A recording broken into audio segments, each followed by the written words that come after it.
What be some of the strangest things about life on the high seas? Things can get much heavier quickly because the floor is moving. Machinery running within steel walls will destroy your hearing, and fire is very, very scary. The most dangerous thing out there, weirdly.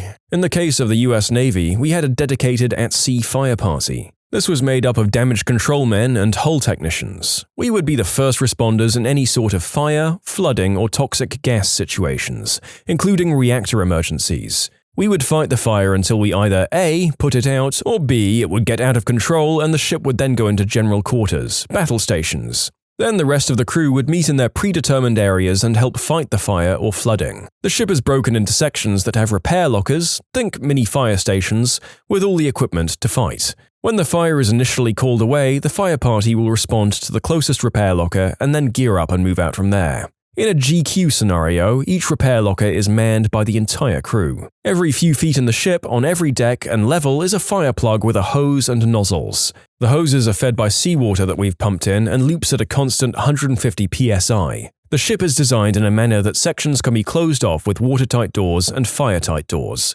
That way, you can keep it isolated. In the case that the fire is burning so intensely that we can't make entry to actually fight the fire, you would go into the compartment above or below or next to and spray the decks or overhead to try and keep the heat from becoming so intense that it lights off another fire. As a hull technician, I did extensive training both before the fleet and during the fleet. On the ship, the fire party trains and runs drills several times a week, and the GQ drill at least once a week in my cases. In the fire party, we have all of our positions that we know to go to immediately, like nozzle man, team leader, scene leader, plug man, plotter, etc. The main thing is don't let fires happen. It's the #1 killer for us out there, so a lot of time and effort goes into prevention. In conclusion, put the wet stuff on the hot stuff. When you get off the boat, you don't actually feel off the boat for sometimes a week. Vertigo is real nasty.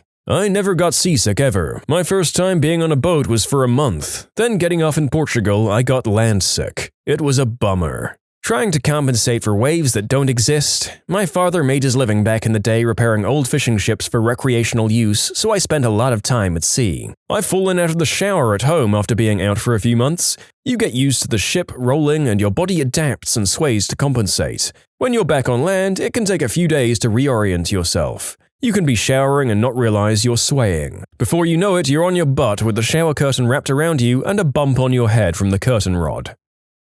As a man who can trip over on an unimpeded straight walk with no help from vertigo, the narrator is beginning to think he should never ever go on a long voyage.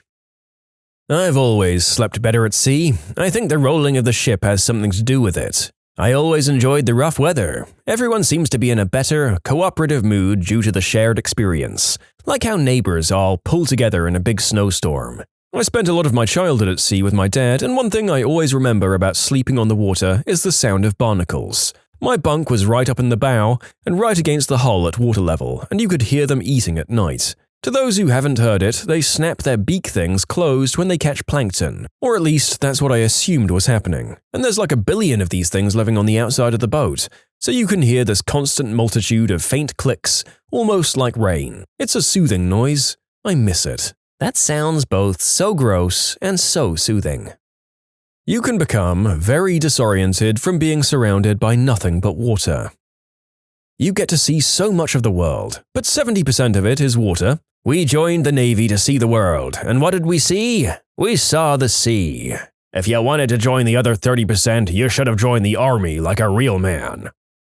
The constant movement. Plus, if you're standing watches, you never get enough steady sleep, and you're only half there after 2 or 3 days. You'll find yourself dozing off on your feet. Also, when you eat, keep a hand on your plate.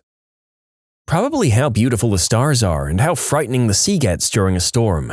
The only time I've ever really seen the Milky Way was in the open ocean at night. We were going back to our rental house in the Bahamas. I was about 14 and had no idea what I was looking at. I didn't understand when my sister told me it was the Milky Way, but it made a huge impression on me. Electronic communications technician here, aboard a submarine. I control all the information going on or off our boat. I establish secure communication with satellites and other ships. I love it, and I wouldn't want to do any other job in the Navy. Getting fresh fruit and vegetables is very rare. Going months without sunlight screws with your head, but your body still knows when it's time to go to bed anyway. We make our own water and air, but from time to time we'll come to the surface for some fresh air. At that point, no one can sleep because the O2 levels just shot up. The ocean is bigger and deeper than you think. It's amazing how much contrast the water has from port to port. The blue water in the Pacific is unlike anything I've ever seen on TV or in magazines. It's beautiful and vast. You have to see it from the deck of a submarine to grasp it. So, when there's a storm, how far underwater are the effects of it seen? For that matter, is there ever turbulence of any kind from things like currents or thermoclines? It depends on how bad the sea state is. I've been pretty deep under a bad storm and we were rocking a bit. We try to go around what we can if they're really bad. Kind of a different perspective here. I served in the US Navy for some time aboard an aircraft carrier. Fresh water is a precious resource, so showers are a bit different. You don't get in and stand under running water. It's essentially a hose with a button on the side of the nozzle. The steps for taking a shower are as follows. 1. Get wet. 2. Soap and wash. 3. Rinse. You work 12 hours, then 12 hours off. It's a loud environment and the ship shakes and shudders often during flight operations. Sometimes to get from point A to point B on the ship requires going up and down several ladders or stairs. My dad is the captain of a 4-story tugboat in the Gulf of Mexico. They putter along at 2 to 6 knots from Brownsville to somewhere in Florida and anywhere in between, pushing up to, I think, 12 or 20 barges. He spends 2 weeks on the ship and 1 week off. He hates it. His deckhands play video games and watch cartoons in the galley. If anything, he probably enjoys yelling when that happens. He has to wake up at noon, sleep at 6 p.m., wake back up at midnight, and go back to sleep by 6 a.m. This is so a relief captain can take over for half of the day. That order reverses on the second week. Deckhands cook the food. The only good food they can make is Neiman Marcus cake, which is very rich. He's home now for a week. I'd get him on Reddit to tell his stories in his own words, but he refuses to get on here. He'd rather get his news from the television. Point is, he hates working on that ship, but that's all he knows how to do. When you start off on a boat, you're a deckhand. You're the captain's whipping boy. You'll run many miles a day on a ship with wet-painted steel floors. Be expected to lift 100 pounds straight up 8 feet, no problem. Chance of man overboard. Pays very well and you can get a job as a deckhand almost any time with no experience. There you go. If narration ever fails me, I can follow the call of the sea, lift 100 pounds several times a day, break my back and fall overboard. That's the life. Royal Navy here. I love the fact that on the upper deck of one's ship, looking out to sea, you're seeing what sailors 100, 200, 500, and 1,000 years ago saw. The exact same. Now go to a Roman ruin and look at it. That's not what they saw. I love that, even though it's just waves and stuff. I worked on a cruise ship for a year. There are many things that I could mention. Most likely that you'll have no windows in your room. This is quite disorienting if you feel movement all the time but can't see what's going on. Internet is spotty and expensive. The ship moves, sometimes a lot. There are seriously passengers who don't understand this tiny fact. Everything can be dangerous. As the first guy said, fire is the main enemy of a ship. People all train constantly for disasters when they work and live at sea. This training can be hit or miss, but every bigger ship has the systems in place to save lives if something happens. But not just for fire. Trainings are held for bombs, evacuation, and other things. That said, everything is beautiful. Life is basically full of beautiful sunsets and sunrises, and amazing beaches and cultures in between. Your shipmates will have interesting and crazy lives that you will learn about intimately, whether you want to or not. Life at sea is obviously vastly different for someone sailing a small boat than for someone working as one of an 800 crew member on a cruise ship, but I do highly recommend doing it if you have the opportunity. I loved it. The stress from being out there alone, working in harsh conditions with the same people over and over every day. Some people got into fistfights, some people were just so agitated they wanted to be left alone. But a lot of us made jokes and tried to have fun. My favorite part was going out into the middle of the night and seeing all the stars. So many stars with no artificial lights to block them. And when we went to Alaska, we saw the northern lights. It was amazing to see the lights reflected off the water. I had pictures, but my camera was stolen. I was in the Navy and life at sea had become very routine. We were at sea for almost 3 months straight during a deployment. We, most of us, had standard working hours during the day. The guys in the engine room were 6 hours on, 6 off. We stood watch, ate, watched movies, and did whatever else we could to stay busy. Other than drills and actual emergencies, not much changes day to day. I always enjoyed smoking cigarettes at night. The smoke boxes, as we called them, were one of the only places we could be outside at night. Navy ships run dark at night with no outside lights or white lights above the main deck. The smell of the ocean, the sound of the ship moving through the water, and the stars in the sky was something that I'll never forget. It was a different lifestyle that I really fell in love with. Yeah, parts of it sucked, but it sure beats sitting in a cubicle all day. You can submit your own stories to be featured here on the channel. The story submission link is in the description below. And if you want to listen to some vibey music in the background, check out easymode, also linked below, and subscribe. I've done a couple of hitches on a traditional Arctic schooner. The concept of privacy is very different. In some cases, the only personal space you have is a 6-foot by 3-foot bunk for sleeping in and storing all your stuff. So you get very close to the people around you, otherwise it's miserable. You also get used to there being no real free time. Your schedule is usually 6 hours on and 6 hours off, so you have limited time to eat and sleep before your next watch. Also, fresh water is only for drinking, so you take a lot of deck baths despite how cold it is. But it's also beautiful out there on the water. I've gotten to hear a whale song through the boards of my bunk as well as above the water. I've seen humpback whales breaching only 50 feet away from me during bow watch. It's an experience that very little can match. I found it interesting that after a few days, sea salt starts congealing on everything, even though you can't see ocean spray hitting it. The rain is nice because it cleans it off and you can sit down or hold railings without getting salt all over you for a few days. Time can get monotonous. You become like a dog, in that you look forward to lunch and dinner because that's about the most exciting part of the day. Your ratio of sunsets watched will skyrocket because after dinner you don't have anything to do really but smoke cigs and shoot the crap while watching the sunset. They're pretty amazing though, better than their land counterparts. Also, the stars at night. I've seen the Milky Way so bright that it was reflecting off the ocean. It's worth noting that experiences of working at sea will differ greatly, depending on what kind of vessel you're on, your position, rank, where you operate, and how long you spend away from home. I'd say it's the latter that most people will agree on, being away from home.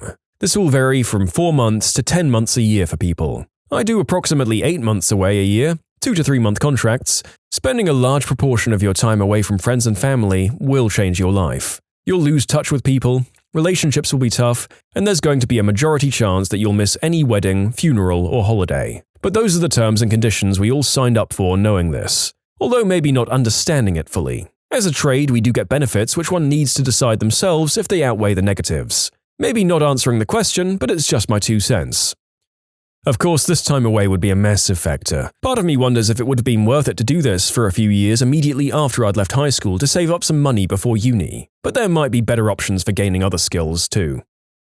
Guys from the third world make up the majority of seafarers on UK-flagged ships, so most ship owners can cut costs. They're penny pinchers. 95% of all trade is done by sea. Most ships don't have internet, so it can be isolating. Most UK ships tend not to be registered in the UK for this reason. 90% of vessels I served on were registered in the Bahamas.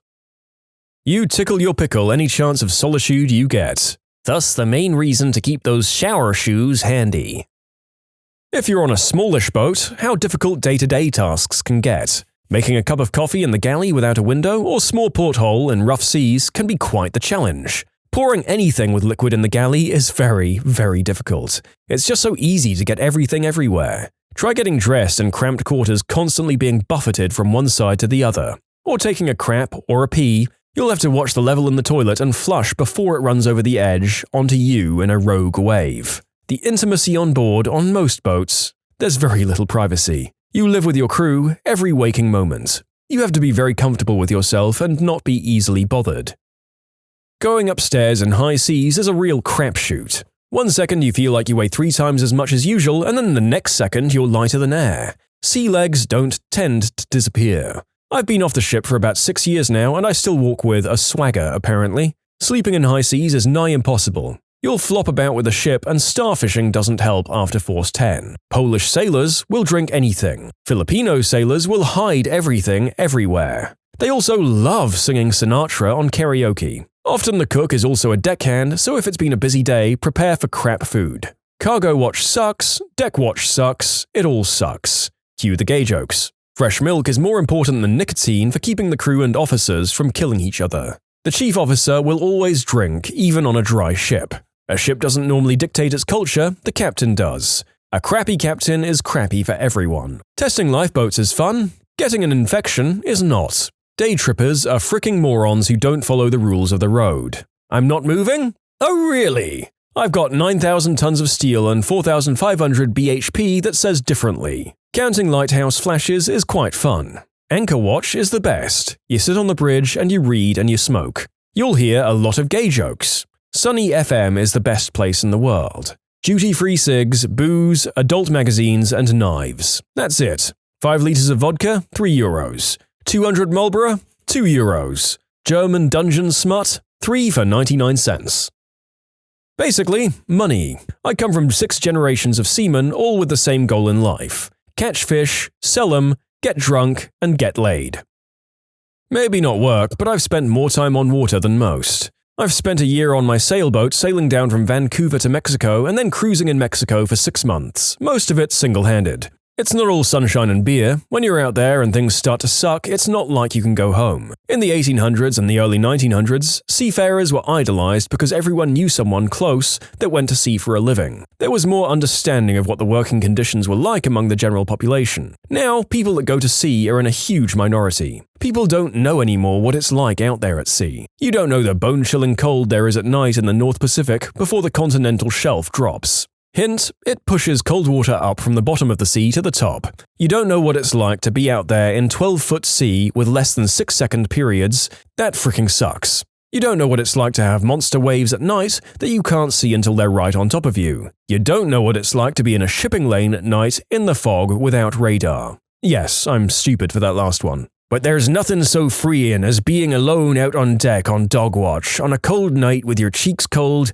and your nose slightly stuffed from watching the stars play in the night sky. Your only steering guide, the red-lit compass in front of you. But being out there on deck, slightly cold steering ship at night and seeing the stars dissolve into dawn is an amazing sight. I'd trade many a stormy night for that experience. Then there's also the relief of finally coming into harbour after an insane storm when everything is wet. You, your gear, your sleeping bag, your bunk, the whole boat. The feeling when you tie up, everyone gets their wet gear off and you sit in the saloon and make dinner while everyone is sore and tired. Arr.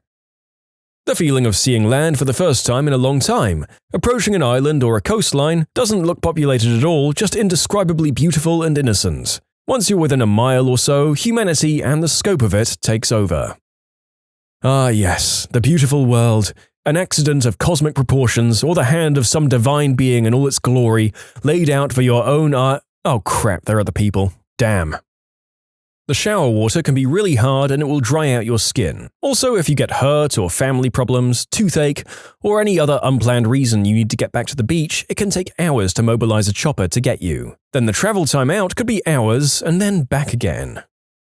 I work as an instrument technician on a production platform. The work is generally pretty easy, but sometimes it can be stressful and difficult at times. For example, working on big equipment with heavy wrenches, working with government inspectors, working in 90 degrees Fahrenheit plus 90% humidity in direct sunlight in your FRC overalls. You're working on equipment that if it fails can kill people or cause millions of dollars in deferred production. The work schedule is 14 on and 14 off as well. We're a lucky platform as we have 2-man rooms, bunks, with our own bathroom as well. It's like a little hotel. We have satellite TV and Wi-Fi on the platform. I'm offshore right now. The funniest part is working and living with the same 50 guys every 2 weeks. They become your other family and your best friends. The food ranges from terrible to decent depending on the cook and how far away from the last food delivery you are. No beer or booze allowed. Dangers? Lots. Mostly from the process. Flammable hydrocarbons under pressure and physical dangers, falling from high places and crap falling on you. Much less chemical dangers than working at a refinery or chemical plant though. I don't like it that much. Being away from my significant other and daughter sucks, but the ratio of what I get paid to the actual amount of work I do is kind of silly. If I could find a land job that paid this much, I'd do it, but I'm making $120K plus now.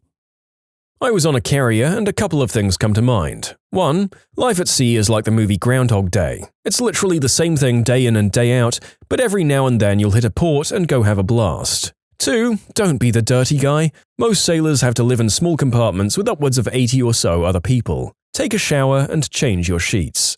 3. A person that you normally wouldn't be attracted to will eventually look like a supermodel the longer you're out at sea. It's a condition called boat goggles, and can only be cured by a port visit. 4. You work with people you like and quite a few that you hate. But if anyone needs your help, you give it without question because you're all alone out there. 5. Find a way to break the monotony. Many people work out, play cards, and take classes. I took 3 college classes while out at sea, just had to pay for the books. It helped me out when I left the Navy for college.